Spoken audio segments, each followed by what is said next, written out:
For about as long as I can remember, since I've been little, I've often heard who you decide to marry is the second most important decision that you're going to make in your life. And most of you know I recently proposed to Jessa, and thankfully she said yes, so I'll be marrying her later in the year. But leading up to that point, I did a lot of thinking about what proposal is and what goes on in that process.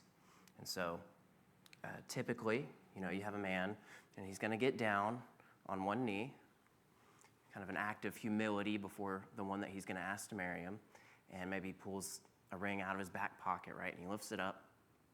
And usually it's made out of gold, I guess, that's pretty traditional, and it's going to have a stone set in it, and again, tradition, it's going to be diamond typically, right, as they say, a diamond is forever, I think, right? So he pulls it out, and then he asks the question, will you marry me?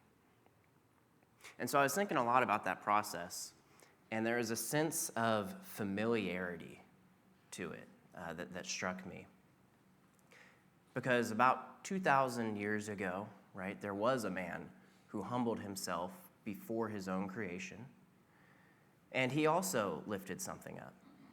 His own blood, more precious than gold, right, able to redeem even the soul. And his body, a stone rejected to become a chief cornerstone, a precious cornerstone, it's also called. And that stone is far more everlasting and far more eternal than any diamond. And he asks the question, will you lift up your cross and follow me? And it is this question that everyone here, everyone in the world must answer. And it is this answer, this decision that you must make that makes who you marry only the second most important decision of your life. Now, of course, don't get me wrong, marriage is a blessing from God. It's a wonderful thing that he intended all the way back in the beginning. But Jesus tells us that in the end, we're neither married nor given in marriage. And so because of that, we need to be ready for a better, a greater spiritual marriage that is coming. Turn with me to Matthew 22.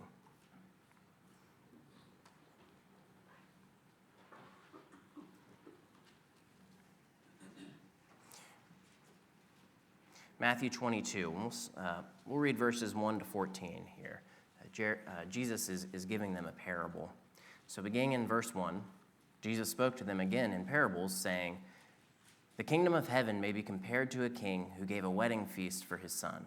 And he sent out his slaves to call those who had been invited to the wedding feast, and they were unwilling to come. Again he sent out other slaves, saying, 'Tell those who have been invited, behold, I have prepared my dinner, my oxen and my fattened livestock are all butchered, and everything is ready. Come to the wedding feast.' But they paid no attention and went their way, one to his own farm, another to his business, and the rest seized his slaves and mistreated them and killed them. But the king was enraged, and he sent his armies and destroyed those murderers and set their city on fire. Then he said to his slaves, 'The wedding is ready, but those who are invited were not worthy. Go therefore to the main highways, and as many as you find there, invite to the wedding feast.' Those slaves went out into the streets and gathered together all they found, both evil and good, and the wedding hall was filled with dinner guests. But when the king came in to look over the dinner guests, he saw a man there who was not dressed in wedding clothes. And he said to him, 'Friend, how did you come in here without wedding clothes?' And the man was speechless. Then the king said to the servants, 'Bind him hand and foot and throw him into the outer darkness. In that place there will be weeping and gnashing of teeth, for many are called, but few are chosen.'" So here in this parable, what we have is a wedding feast set up, right? You might imagine this is the wedding between Christ and his bride. And many are invited. You might even say all are invited, right?